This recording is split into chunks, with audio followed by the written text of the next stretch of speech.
Oh, we got the recording started. Good catch.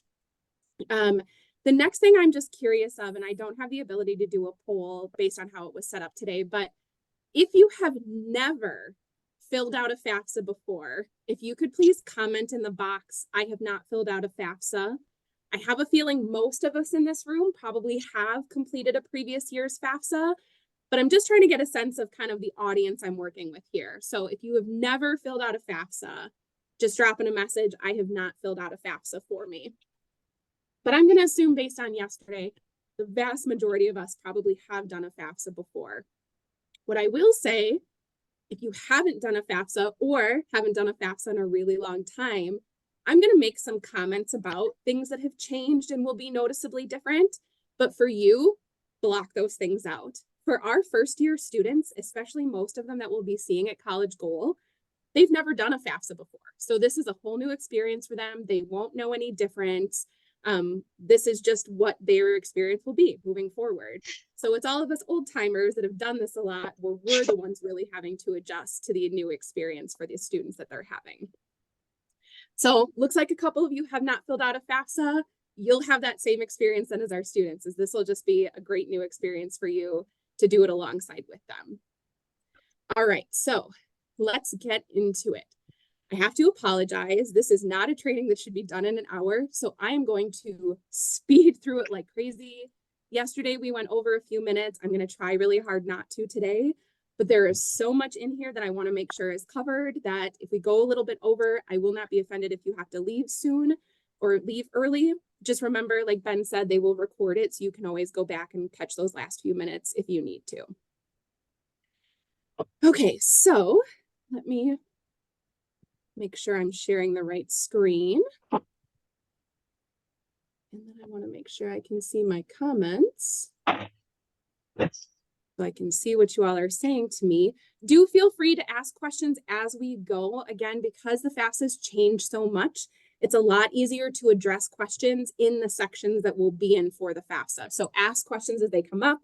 You can either raise your hand or just drop your questions in the chat. I do have that open and can see it on the screen. And I will say I'm on a multi-screen setup, so my camera is here, but the FAFSA is here, so you will see me looking back and forth a little bit. Okay, so before we can actually talk about the FAFSA itself, we actually have to talk about creating the FSA ID and password, otherwise known as a studentaid.gov account. Those terms are used interchangeably, though. You'll see some places it talks about your studentaid.gov account. Other places it still refers to your FSA ID. FSA stands for Federal Student Aid, but they're really interchangeable terms. The key, though, and really one of the biggest differences this year for our experience, is that everyone who's required to contribute information to the FAFSA has to have this FSA ID and password, even those people without a social security number. And that was always the catch in the past. You could only get an FSA ID if you had a social security number. But now the way the system is working, even if you don't have that SSN, you will have to register for an FSA ID and get a password with it. What we're also a little bit more concerned about this year than in past years is that for the student to complete the FAFSA, get through the entire application, that FSA ID has to have gone through its verification process. And that verification process can take anywhere from 3 to 5 business days. In previous years, that verification process always existed as well. I'm gonna just walk down there. But it didn't actually stop the student from submitting that FAFSA. It just delayed its processing of the FAFSA a little bit. Now, if that FSA ID hasn't been verified, the student can get into the FAFSA, but because of how it connects to the IRS data exchange and some other pieces, they can't get very far into it. So where we may run into some problems this year at College Goal that we hadn't in years past is a lot of students would come at College Goal and do their FSA ID right there and then, or their parents would have to create theirs right then and there. They'll still be able to do that, but it definitely will impact their experience at the event because they won't necessarily be able to get much further into the FAFSA. I know a lot of schools have been doing some work to help their students get those FSA IDs and passwords. It's actually something we've been promoting all fall. of like, well, you can't do your FAFSA, but at least you can go get this ID and have it ready to go. So we're hopeful that that's not the case, that too many people are showing up to the event without it, but it's definitely possible. And you need to have that warning that they won't be able to get as far as in previous years. So Audrey, great question. If a student has their ID done, but parents don't, will it work? The student will be able to get through most of their section. The parents won't be able to get through their own section without it being verified. So they still won't be able to get the whole way through the application if a student's information and parents' information is both required and one or the other doesn't have that FSA ID verified. Oh, somebody says, is anybody else having issues with sound? Okay.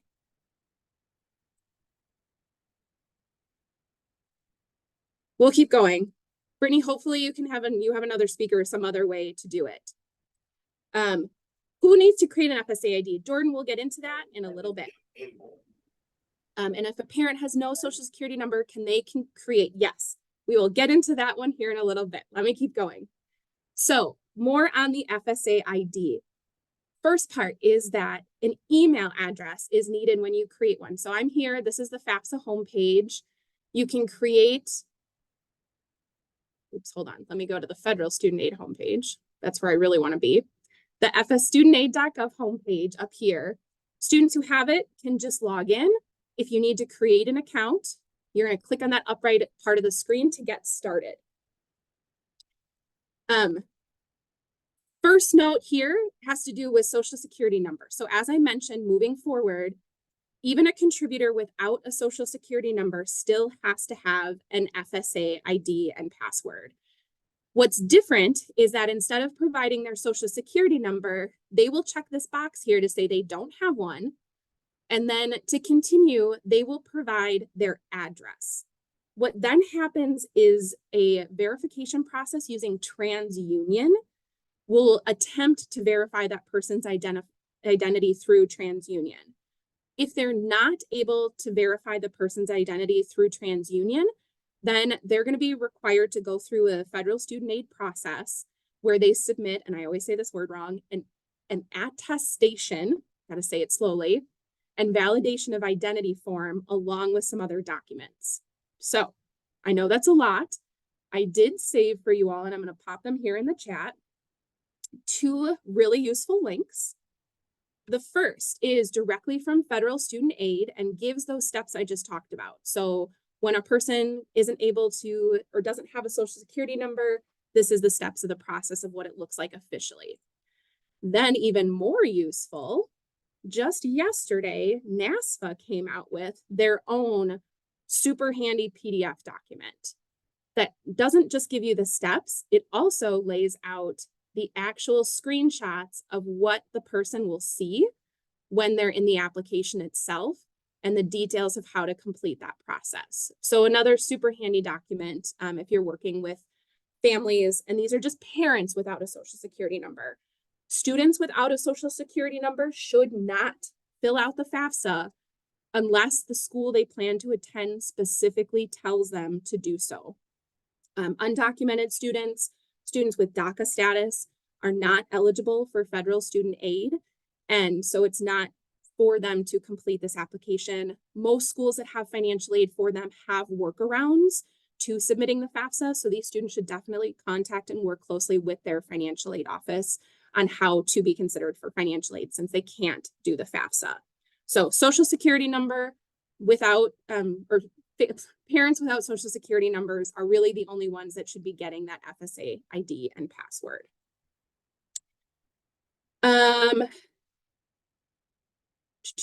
Okay, so the other comment I wanted to make is not on this screen, but on the next screen for your FSA ID and password, it will ask the user to enter an email address. And this is one where it's becoming even more difficult for people and the email addresses they're choosing to use.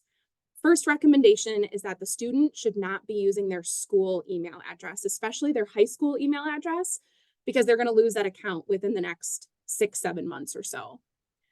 Same thing with parents. A lot of parents may not have their own email accounts. Parents and students can't share an email account for this FSA ID process. each FSA ID has to have a connection to a unique email address. They can't be shared. So it's always a good idea too to have in the back of your mind when you go to College Goal, how do you create a Gmail account or some other email account? Because it's totally possible you will have a student or parent that comes to the event and doesn't have an email address to use, but you have to have an email to get through this process. Okay, other questions about this FSA ID process? Let me just scan back up and make sure I answered the question. For step parents, we're going to talk about who is a parent on the FAFSA in a little bit, and that will help you understand whether or not a step parent has to create the FSA ID. So stay tuned for that a little bit more later. It has more to do with taxes than anything else. Darren, what's up? Hey, what's up, Carla? I had a question from one of the FSA webinars from this summer. I vaguely remember them mentioning, if possible, if parents and students can put their full middle names in. I don't know if that's still an issue or if the middle initial is okay. That's a really interesting question, Darren. We actually haven't heard anything about that. So far, it's still listed as middle initial, not necessarily full middle name. So I haven't heard or seen any problems with that. But that is a good point for people. If students are having an issue with an identity verification, it may be something worth putting in a full middle name versus that middle initial. But at least as of right now, the instructions still just say initial. Question came through the chat quick of what part of the FAFSA cannot be completed if they are not verified? How much of the application can they complete? It's pretty limited, especially now that the FAFSA has so few questions and a lot of them are still financial related. You can't get very far into the application at all without a verified FSA ID. I can't show you necessarily in a scenario. Really, the best I can tell you is just encourage students as much as you can to get those things created. At least we're telling students a week because they say 3 to 5 days. It probably is closer to the 3 business day mark. It's also important to know that that's typically business days for federal student aid. It's leaning towards 3 days, but we better say a week, safe than sorry. Leticia, what's your question? Have you had any experience this week with families or parents without a social security number that cannot get their FSA ID completed? So I have heard things kind of out in the social world that is indeed happening. I don't know that anybody in our office has worked with one of those cases specifically just yet. One of the pages I also want to share with you all, and let me make sure I get the link. This is geared a little bit more towards financial aid professionals, but there is a page that federal student aid is keeping up to date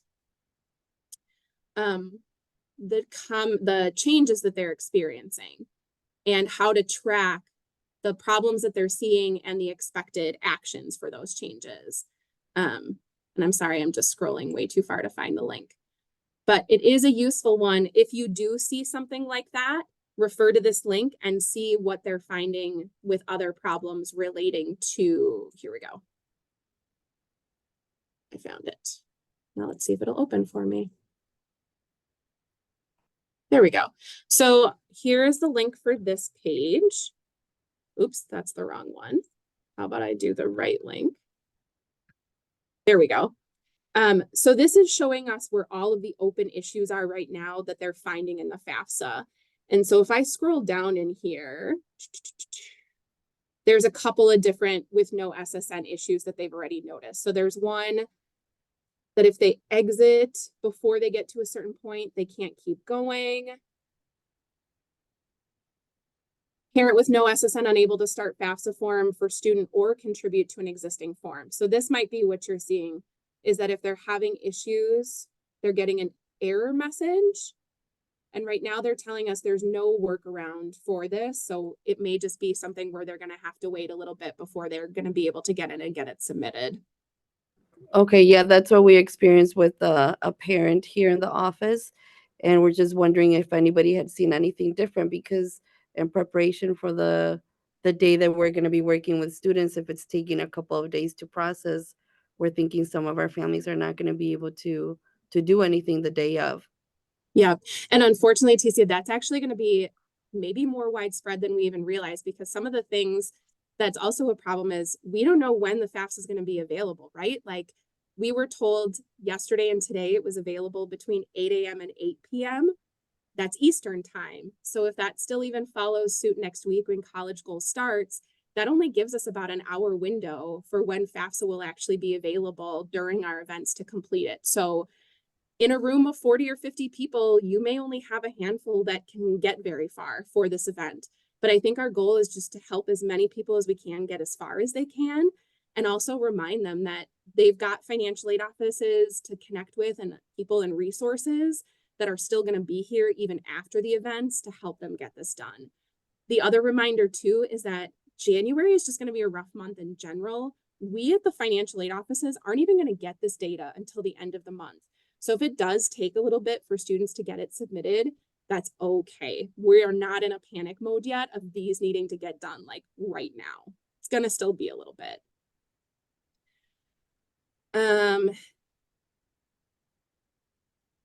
I don't think that any of the events are getting rescheduled as far as I know, just seeing that pop up. And yeah, Megan, great question. Parents, your FSA ID never goes away. Once it's your FSA ID, it is always your FSA ID, especially for those when it's tied to your social security number. So if a parent still has their FSA ID from when they were in college, it still would be that same FSA ID. Yep, great question. Okay, moving on quickly. I do just want to, well, maybe I shouldn't. Okay, I'm not going to do this. I did this yesterday, but we're just not going to have time today. I wanted to touch base on some of the bigger changes, but I think we're just going to dive into the FAFSA and I'll try to cover some of those changes as we go in. So, we are actually going to work in the prototype page today. So I will share that link with you as well. This is a great one if you haven't been in there yet. Take advantage of it. It lets you go in and play with different scenarios of what you will see in a prototype of this FAFSA experience without actually having to complete a FAFSA. I know a lot of us do just to complete it and say we've gone through the experience, but this prototype is a kind of behind the scenes way to do so. The other warning with the prototype is it is not a full copy of the current FAFSA. So like when you go in and I'll show you when I search for high schools or search for things in our state doesn't have stuff loaded in it. They have just kind of random states and places to choose from in some of those drop-down menus. But before we go into the prototype, just a reminder that from the Federal Student Aid page, you can get to the FAFSA from the top menu. Otherwise, just typing in, if I spell it right, FAFSA.gov, the short link still takes you directly to that FAFSA page. So you can send people the longer link, but telling people to go to FAFSA.gov works just as quickly, and it's a lot fewer letters to have to type in. And of course, starting a new FAFSA is right here. It's going to be most of what we're doing for College Goal is working on 24-25 FAFSA. But I'm going to go in here and log, oops, wrong screen, log into the prototype. There is a password. Once you've typed in the password, though, your browser typically remembers it, which is why it doesn't ask me for it here. But it is in that previous screen. So just make sure you take note of that password before you click the link. So again, just all of the warnings that this is a prototype, and so it doesn't completely work the way it should. Like it does even mention search and some other interactions just don't work the same way it should. But it is still a really great way, like I said, to get an idea of how the FAFSA will feel for students. Okay, so I'm going to launch this as a student. And this is kind of an interesting point of what's different now is who starts the FAFSA, because it really is two different options. A student can go in and start their FAFSA and invite their contributors to it, or the parent could go in and start the student's FAFSA and invite the student to that application to finish out their portion of it. So far from what we've seen, it doesn't really make a difference as to which student starts. We may notice something as things go on that one way is better than the other, but for now, really doesn't matter who starts, if the parent starts it or the student starts it. What I will say though, in my general practice is that if the student is present, I always encourage the student to be the driving person in this scenario. Have them sit at the computer, have them take the lead on filling out the application. You know, mom or dad or parents can be there with them. But this is the student's college experience, right? This is the start of adulthood and taking on some of these responsibilities. So being the person to fill out the application is a great opportunity for the student. So I'm going to go today from the student perspective and say it's the student sitting this down and filling it out. First couple of pages are great, but they're all informational. So if you haven't taken a time to look through these, I would. Your parents and families or students and families can also look through them, but they're not necessarily required parts of this application. I will say, besides this YouTube video, Federal Student Aid has started putting out a whole slew of videos. They just had another bunch come out, maybe just yesterday or Wednesday of this week. Refer to those videos. They are great how-tos of what's a contributor. The questions about not having a social security number are out there, just basic FAFSA overviews. Their YouTube channel is getting really robust, so take advantage of those resources too. Then we've got just some information on understanding the FAFSA. So it's going to talk about those contributors that as the student, you are a contributor because it's your FAFSA. But if you have a parent that you're required to put information about or a spouse, they are also considered contributors, and you will be invited, or you will be inviting them to provide that information on your application. There's also a little drop down to expand to show what documents might be required from them as they're filling it out.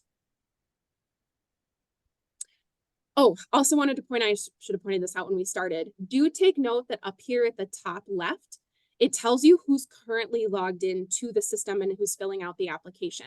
So you'll see this switch when we go over to parent, but just notice that it's this little icon with the little graduation hat, and then the student, it will always say student here, and then the person's name next to it. What to expect? They're still saying it takes about an hour. I think it may be even going faster than an hour, so we'll see. Again, as people start filling this out in the next few months, what it really looks like. And by next year, we'll be able to give you some good data of how long it really is taking students. The idea, though, it's supposed to be faster this year than it's been in years past. So fingers crossed. And then lastly, just some information about what happens after you submit the FAFSA. One note I will point out, because our office has gotten an interesting number of questions about that this week, is that families are assuming this comment about after January 2024, your form will be processed within 3 days. Families seem to be thinking that means they will get their financial aid offer in 3 days, where if you actually read 2 more arrows over, it tells you that really that means the school is then getting your information in those 3 days, and they will wait to send you an offer until you're admitted or, you know, other information has been received. So do warn parents, or questions come up. This 3 days is not when they get their financial aid offer. This 3 days is just when the FAFSA gets to the schools itself for the school to start processing it. Would love to get FAFSA to change that wording, but I don't know if I have that kind of power. Okay, we're in the application itself. So we see student identity information, big change from previous years. Please take note of this. You do not update this information in the FAFSA anymore. It is coming directly from their studentaid.gov account. So if something in here is wrong, they actually will need to go into their account settings under their FSA ID to make any changes to these items here. Address is a little bit easier to update, and you can confirm this will pull from what is in the studentaid.gov account, but if for some reason it's changed, they can update it here. Okay, we're not in Wisconsin, or not in New York, so I'm just going to show you quick. Kind of same as it always had been. There's a drop-down menu as soon as you click, so you can scroll to find your state, or if you start typing, if I spell Wisconsin right, your state will pull up there as well. Date the student became a legal resident of Wisconsin. Interestingly enough, a student posed the question this week of, is that when I was born? And it is totally possible. The date a student became a legal resident of their state could be the date that they were born if they've always lived in that state. But it is a point of like, when did they move to that state to put in, they don't need a date, but just the month and year. All right, so here's where we start to get into the meat of the FAFSA and some of these changes. And this is the really important part of this consent and approval, and a huge change from previous years. If you've done a FAFSA before, you probably are familiar with the term the IRS data retrieval process. That was the antiquated way that we got information from the IRS. Now with some legislation changes, there is the new IRS direct data exchange. Unfortunately, for us at least, or for the student experience, it really amped the security of this data. And because of that, this is why you have to have that verified FSA ID ready to go before you'll be able to get much further than this. But you are providing a consent and approval for this protected data to be used for determining your financial aid eligibility.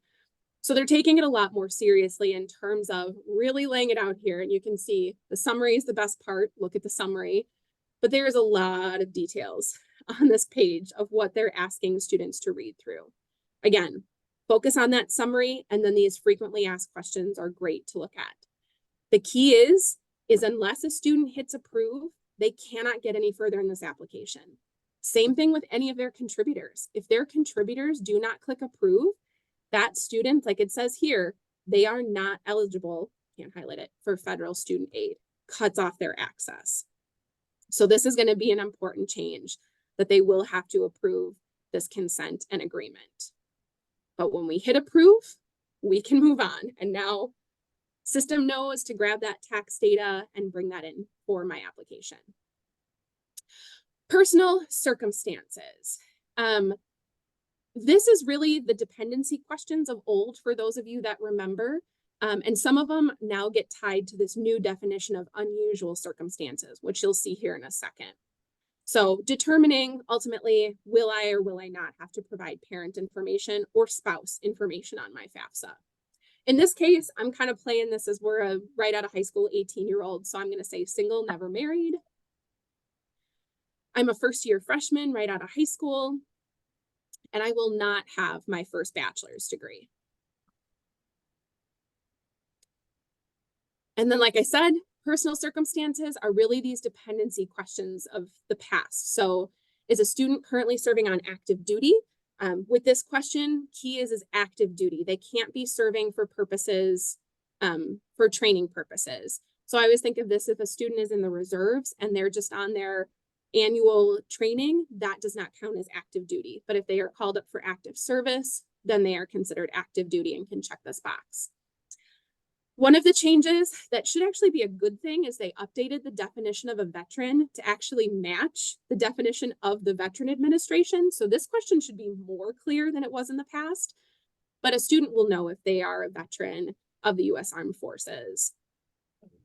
Next one is if that student has children or other people, not including their spouse, that live with them and they provide support to, that can make them an independent student. The next three, you'll notice they all start with the caveat of at any time since the student turned 13. It really is at any time since they turned 13. So for example, once you're an orphan, you're always an orphan, sadly.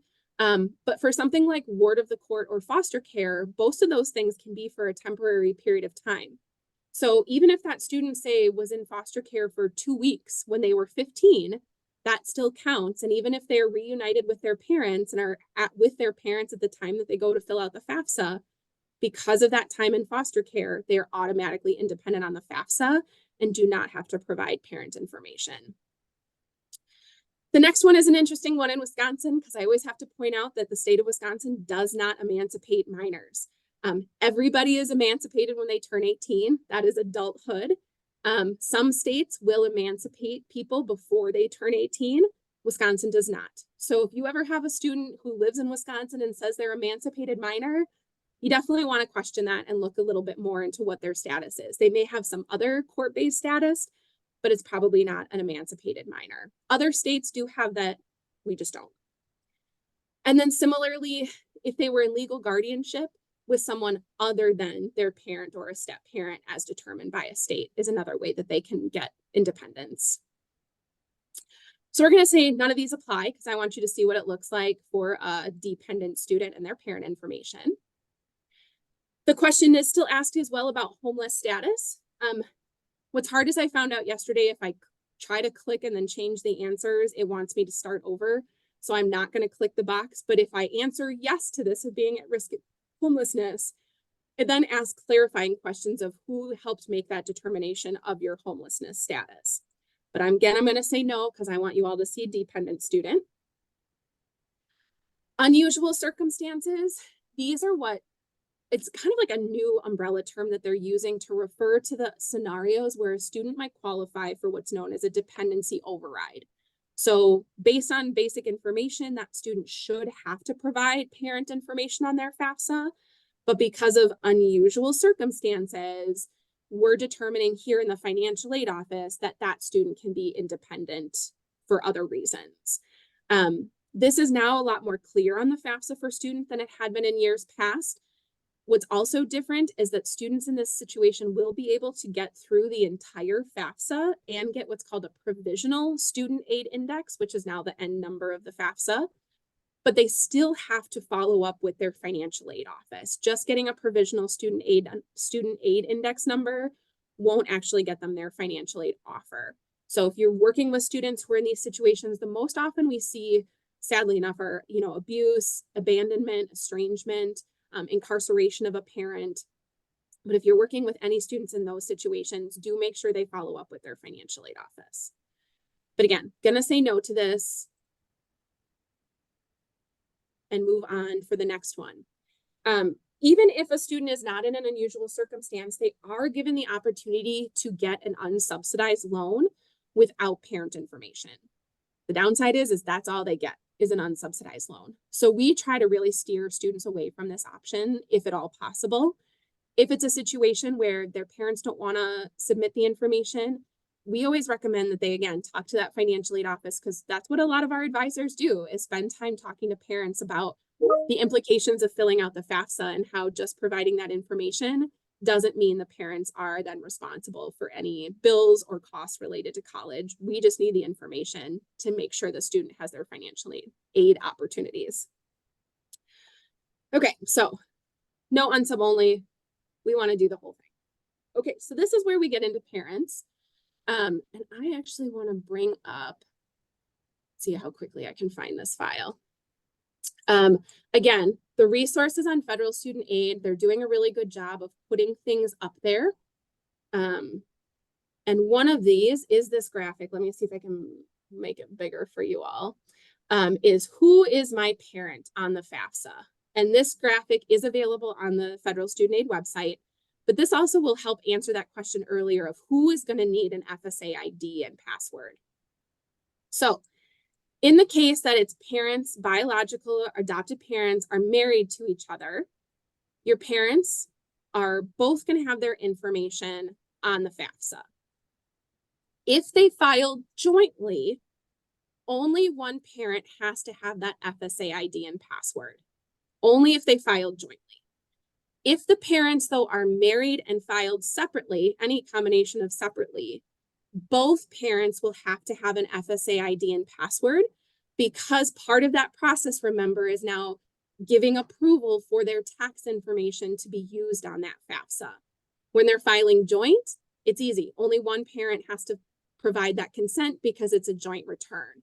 If it's two different returns, each of those parents have to provide their own consent and approval for that information to be used. Then if we go up, if the biological or adoptive parents are still living together, even if they're not married, they are also both still going to be contributors on the FAFSA. But similarly, because they are not married, they likely filed taxes separately, and so they will both need FSA IDs and passwords to do the consent and approval process. Then we move over. If they're not married and they don't live together, this is a big change. Did one parent provide more financial support than the other in the past 12 months? Now, if you've been in the industry for a while, you've known this is kind of always the question we've gotten is like, wait, it's not the parent that's provided more? Doesn't that make more sense? They switched it. It used to be who the student lived with more. Now it truly is who provided more financial support. So it's totally possible that a student in an example could be living with mom, but based on child support and other costs coming in, the other parent has to be listed as the parent of record because of that higher financial support towards the student.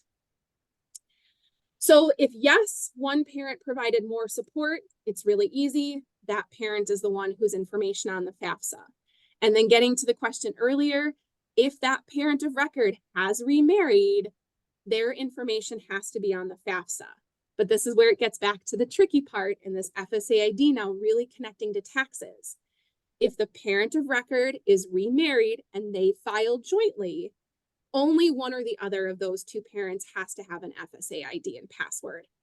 But if the parent of record and the step parent filed separately, again, any combination of separately, then both of them will have to have an FSA ID and password to provide their tax information, approval, and consent. Are there any kind of guidance for when one parent's refused to make an FSA and they did not file jointly? Ashley, that's a great question, and I would happily love to hear from any other financial aid administrators with good advice on how to handle these conversations. I think a lot of it comes down to reminding families that providing this information doesn't make them responsible for the costs associated with college. I think that's a lot of fear that parents have, is that, well, if I give them this information, it means I'm on the hook for paying for my kid's college. And that's not the case, but we can't determine how we help a student in financial aid without this baseline information. So I think that's what most of us lean to, but we'll happily take any other recommendations or advice. So I'm learning about the FAFSA. It's stressing me out. Okay, so, and the next question is asked about married parents and then asked for both parents' information. If you put no, then it asks for one parent. For a widowed parent, should they just put that they're not married to only enter one parent's info? We'll have to look at that, Leticia. Let me look once we get into the FAFSA itself. And then what if one parent is MIA? Audrey, it kind of depends on the scenario of what MIA means. If it is a scenario where the parents were never married and the child lives primarily with one parent, then we're really talking about this divorced or separated situation. If they're a married couple and one of the parents disappeared, I guess that's going to be a really rare scenario, but there are definitely workarounds to it. I guess he would still be considered probably separated at that point. I guess that's also a good note to throw in here, is that it's physically separated. It doesn't have to be a legal separation between parents, just a physical separation. They have to be maintaining their own households for them to be considered divorced or separated for this FAFSA. Yes, sadly, Megan, I think a lot of us are seeing that too, of drug addiction, other issues where students just can't even get a hold of their parents or find them. And those are the exact reasons that we have that opportunity for a dependency override and those unusual circumstances. So if you do have a student that's struggling, have them talk to the financial aid office. I can share personally, I have a niece who has sadly, two very difficult parents, and she herself had to go and appeal to her school for a dependency override because trying to get either my sister, who is now gone, or her biological father to provide any kind of information was like pulling teeth and was a nightmare. So schools are willing to work with students and help them get through this process without parent information if it will cause them, significant pain or trauma to get those details. Is there documentation required for dependency override? Yes, typically something, but what schools will accept is pretty wide open. We can take anything sometimes from court records, police reports, statements from medical professionals or therapists. We'll see a lot if a student's been seeing a therapist to work through things. The school that my niece is at, they actually accepted a letter from me as her aunt and like a third party to the situation to confirm kind of what was going on with the family. So what the documentation is can really vary, but it's usually pretty easy for a student to be able to get something to that school to show what's going on. Okay, so moving on quickly, we will just see to the question before about being married.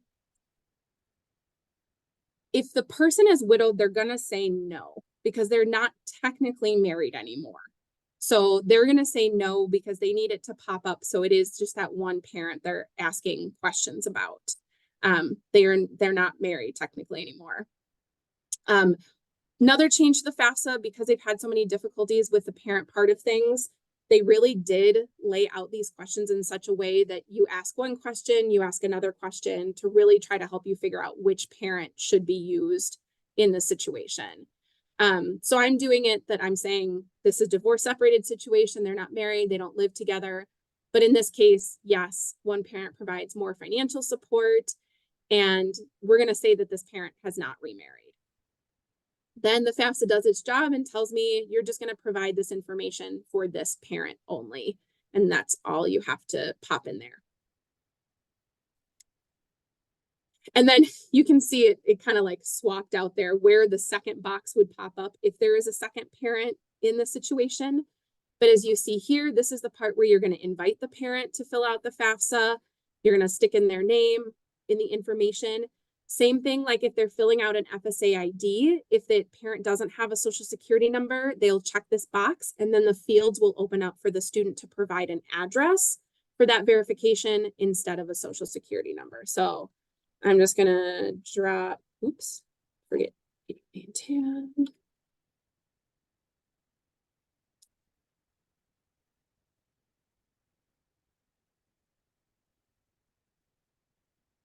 And click send invite, and then you confirm here that the invite was sent to this parent. And I will show you a bit, somebody asked yesterday, there are several places where students can actually see the status of who they've invited to their FAFSA and where they're at, and I'll point those out here in a bit. So then we get into some demographics about the student themselves and their parents. But like this green box is at the top, this is all just for research purposes and has nothing to do with their eligibility whatsoever. So all of these questions will have a prefer not to answer at the bottom. Students don't have to answer them, totally up to them. So we're just going to click through a lot of it, race, ethnicity, background kind of stuff.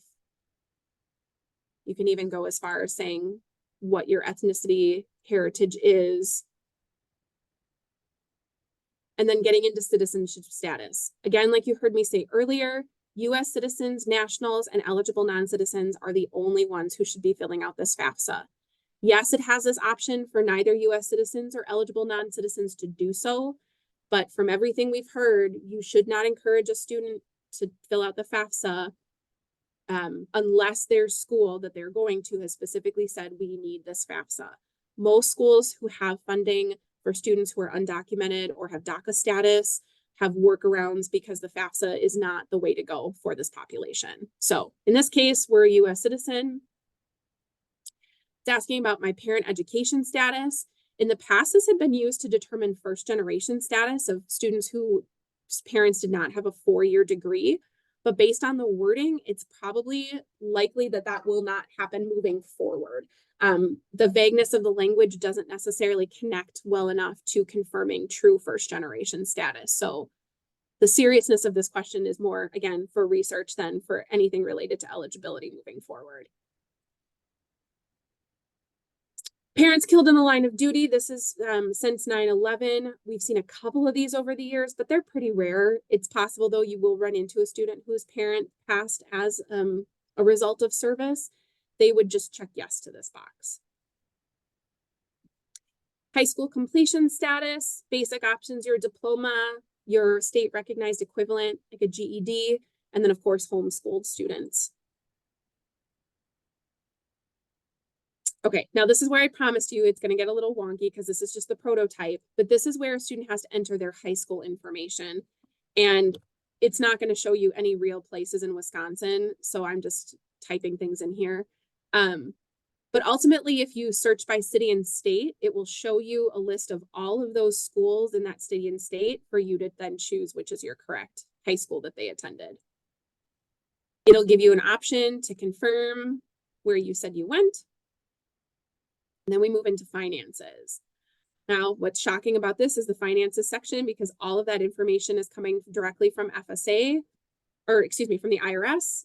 There's very little we'll answer here, but what we do have to answer are things that aren't necessarily on the tax return. So things like if, and this is rarely happen for students, it's more likely for parents, but if they rolled over an IRA or a pension, that artificially inflates their income. And so the FAFSA wants to know about that because it's not income that they necessarily received that year. You do have to go in and put zeros in here. That's kind of how FAFSA confirms that you've read the question and that you know that indeed that amount is zero. College grants, scholarships, AmeriCorps benefits. The key of this question is that it's reported as income on their taxes. And this is pretty rare. Not many of our students have to claim scholarships, grants, or AmeriCorps benefits as taxes. If they do, and I don't think this has changed, somebody can correct me if it has, next to the income line, there'll be the letters SCH and an amount. That's how you know there was a scholarship that's taxable included in that income amount. Again, it's pretty rare that you see it, but again, can also artificially inflate a student's income. So we want to know about that. And then earned income exclusion, again, pretty rare for what we see here in Wisconsin, but it's always possible.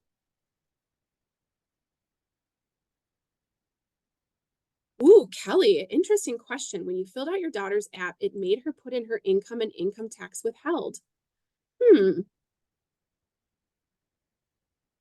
I really don't know why it would. I mean, the only thing I can think of is if it didn't find her taxes on file, so it needed her to put them in manually. I mean, there are ways that you will put information from your taxes manually into the FAFSA, but it's pretty rare that those situations are supposed to pop up as far as I'm understanding it. So I'm not sure what would have triggered that, Kelly. But as long as you put it in as it was reflected on the taxes, you should be fine. I will also give a shout out for that if you are running into problems, what we've put out on our website and what we're asking people is take screenshots of what you're seeing, because it's really hard to recreate these scenarios in the financial aid office to figure out like, oh gosh, why did that happen? Or what part of this, kicked off this. If you're going to reach out to us and ask us to help, just send us screenshots of what you're seeing. It's super helpful for sure.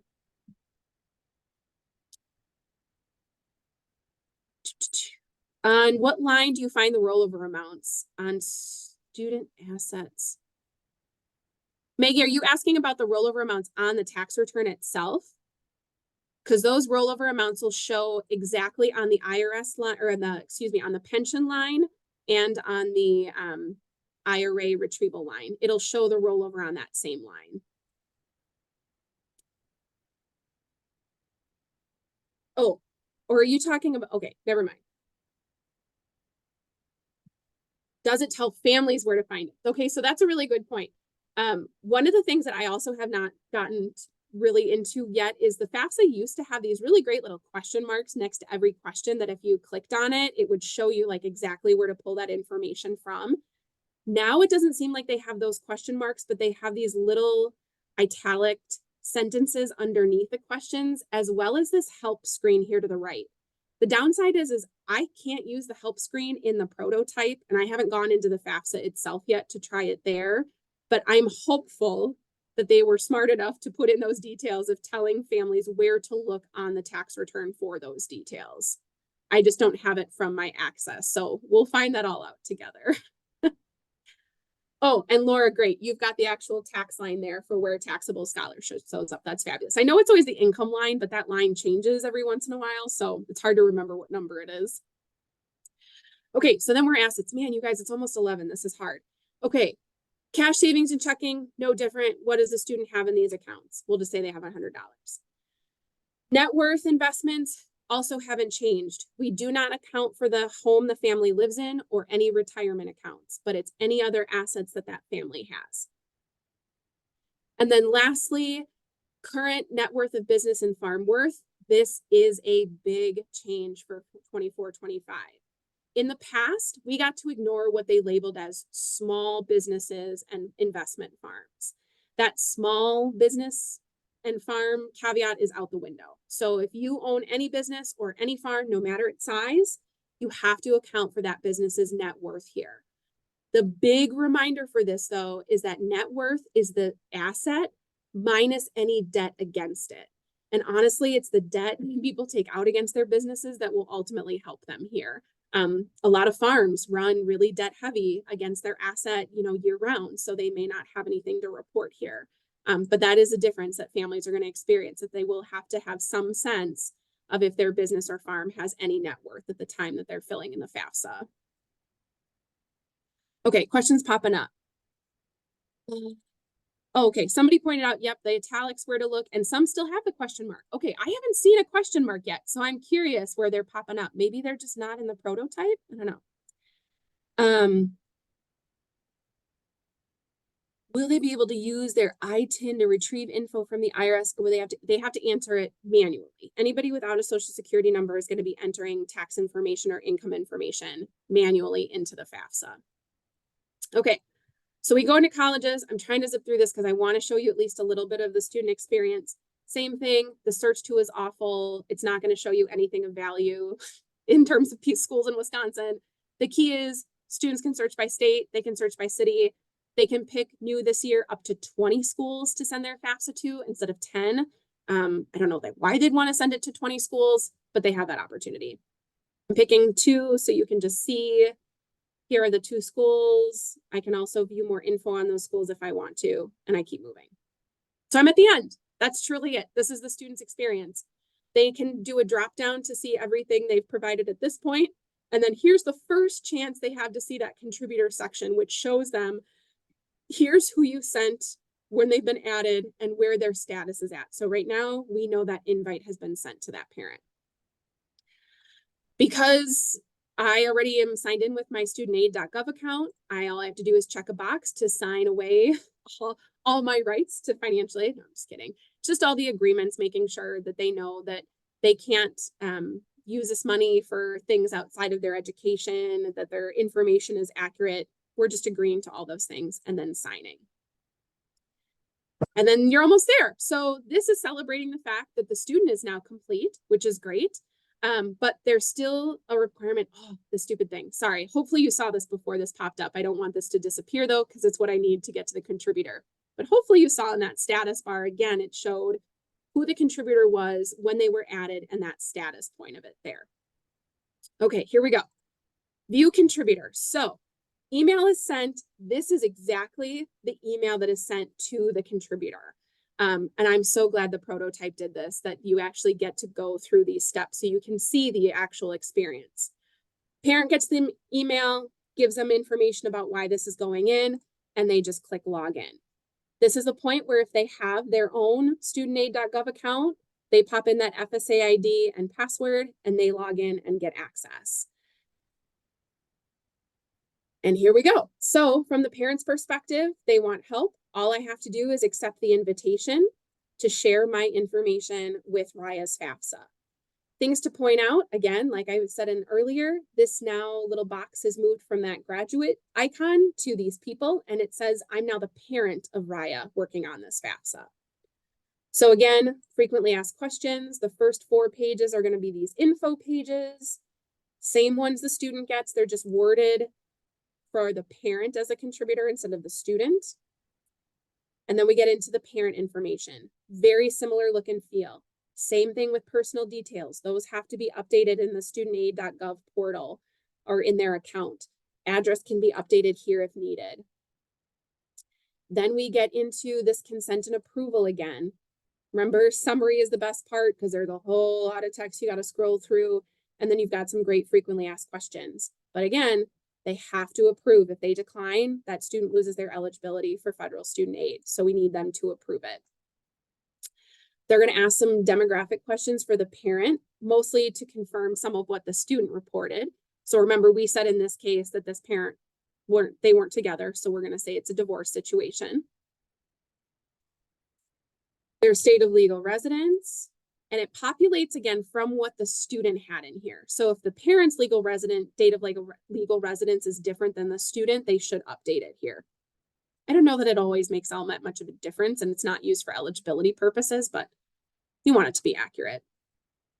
Finances, you'll see these same questions, except, well, I spoke too soon. You'll first see the series of federal benefits questions that you'll want the family to check. These are between 2 years. So anytime in 2022 or 2023, did the parent or anyone in their family receive any of these benefits or combination of benefits? They should check the boxes here. In this case, we're just for simplicity's sake going to say none of these apply. Another big change for this year, family size is coming from tax data specifically. So it's pulling number of exemptions.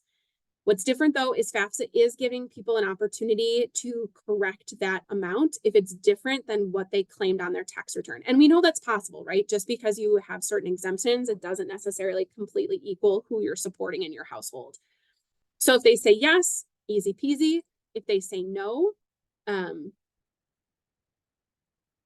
if they say yes, sorry.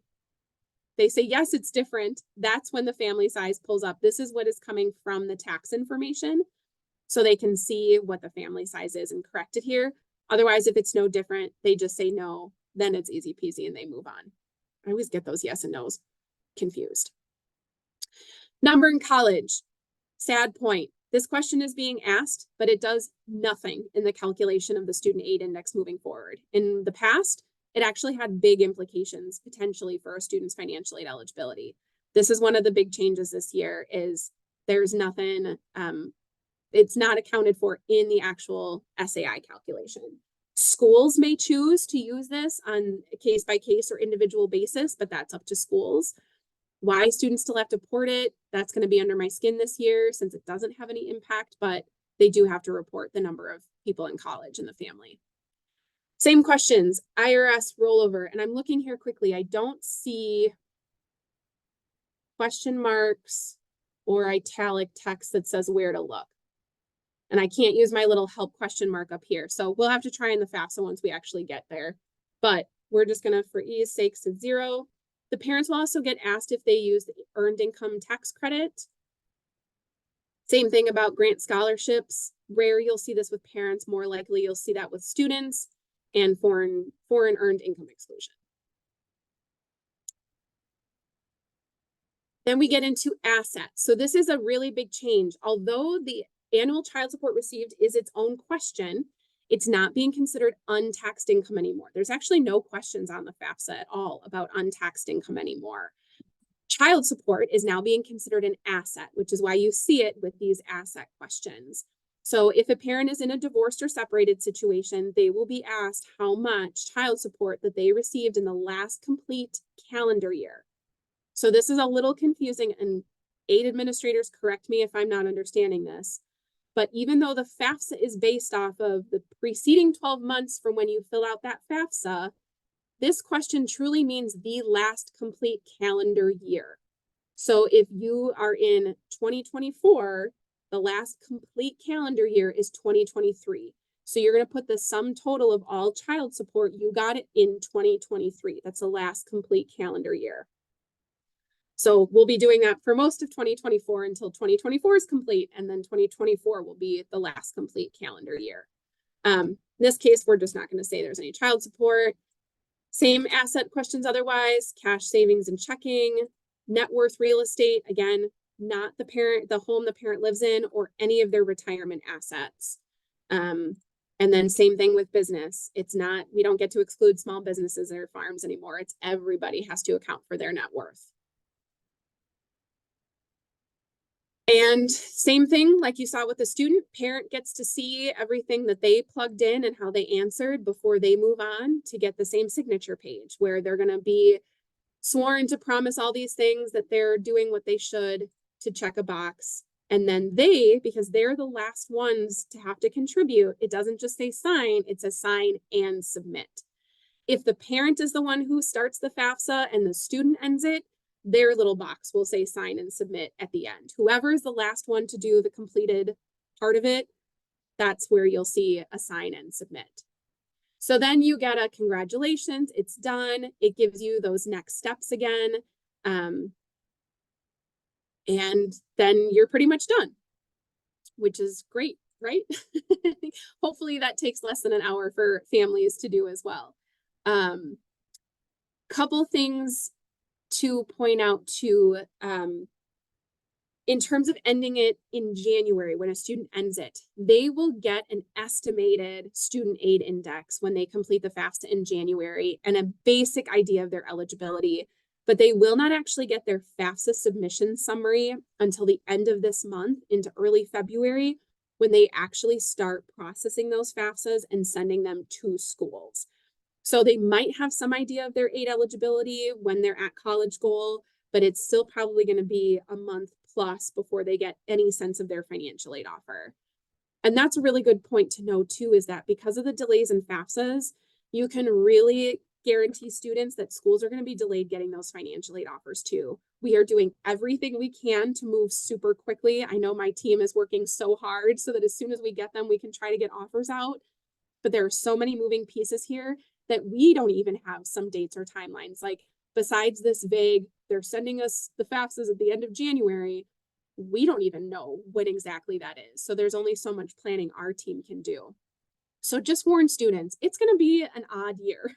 Things are going to take a little bit more time. And it is the schools that follow up with them. So do make sure that once a student has their FAFSA submitted, their next go-to is the colleges or universities they're applying to and those financial aid offices. They'll probably have great web pages with next steps or things to do, but a great resource to point them to. Another note is that it is supposed to be easier as well for parents, for example, to use their data on more than one student's FAFSA. But I have checked with several people and none of us have seen examples of how that works yet. So we are hoping it is possible to be able to have a parent transfer their data from one student's FAFSA to another, like in years past, but TBD. I can't imagine they would have gotten rid of it. It's just nobody knows how to do it yet. So we'll figure it out. It's supposed to be easier. Everything is supposed to be easier. And then I will also point out, I think I saw a question too pop up about related to corrections. The other part that's difficult here, I guess the corrections are something different, but I'll answer this first, is that if a student is able to submit their FAFSA now, that's great. But if they made a mistake and need to make a correction, they will not be able to get back into their FAFSAs probably until the end of January or early February. Kind of the same conversation, don't panic, it's not the end of the world. It's just they are trying to, again, too many moving pieces. They don't want people going in and doing corrections until they have the application better figured out. So if a student does make a mistake, they're probably just going to have to sit in a holding pattern for a few weeks until they can get back into that application to make corrections. Or reach out to their financial aid office. We actually have made a point to let folks know who are reaching out to us. Check back in February on the application or contact us and we'll see if we can help you at that point. But before February, it's going to be really hard to do anything. Okay, let me scroll questions. Do we know how to correct a contributor's email address if it was entered incorrectly and a parent never received it? Yes, so Kim points out exactly. So if they got to the point where they went through their whole ISER or FAFSA, excuse me, ISER is an internal word, they won't necessarily be able to get back into it for a little while. Once we can get in, there is a way for the contributor information to be changed. And I should have highlighted it, but there is a spot in that status update where there's like a link above it, I think is where it says like update contributor information. So there is an option in there, but this whole correction drama for the next few weeks, I think is going to be a challenge. Any schools planning on doing an adjustment of some kind for the more and one in college? Great question. DOE hasn't given much guidance. Yep, I will say that here at UW, we're really sticking on a case by case. It's going to be really rare, I think, that we will consider more than one in college. If we do, it will probably be scenarios of a continuing student, not likely an incoming student. And then even then, I don't know how often we will do it. I think it's going to be a hard switch for a lot of families, honestly. And yep, no paper, anything, have to do the FAFSA ID only online. Yep. Yep, and exactly, Maggie, thank you for answering that question. Yeah, there's no workarounds like there used to be in the same way. They have to get those FSA IDs and submit it online. Okay, so we're 10 minutes over. I'm so sorry, and I still didn't even get to cover everything I really wanted, but another few shout outs for do use this prototype. As you'll see on this page, there are a bunch of different scenarios you can look through too. So like if you want to see somebody invited as a contributor and they complete the application, there's all these different options in here for you to play through, or like I did, just launch one of these first users and just kind of start from the beginning and see where it goes. Just, I guess, a final shout out. I appreciate all of you as volunteers for this event. I know it's going to be a bumpy ride for January.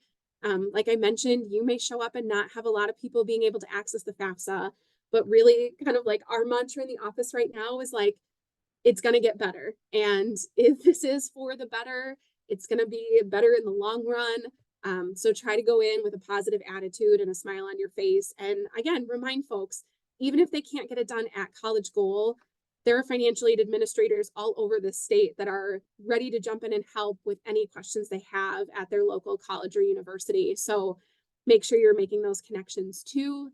I will also drop my email address in here. I am always welcome to take in more questions as things come up. I'll be at 2 College Goals next week. I'm in, oh gosh, well, both of them are, well, Madison is one, and then I think Sun Prairie. So they're both not too far from where I am. But if you run into things and see things and you're like, hey, have you seen this? You know, we might not have, and I might not have an answer, but I'm always happy to help if and where I can. And I guess that's it. Are there any other questions? I know we sped through this really quickly, and I'm sure there's a lot that I didn't cover that will come up, but hopefully you all can work as a great team at your different locations to help families get through this.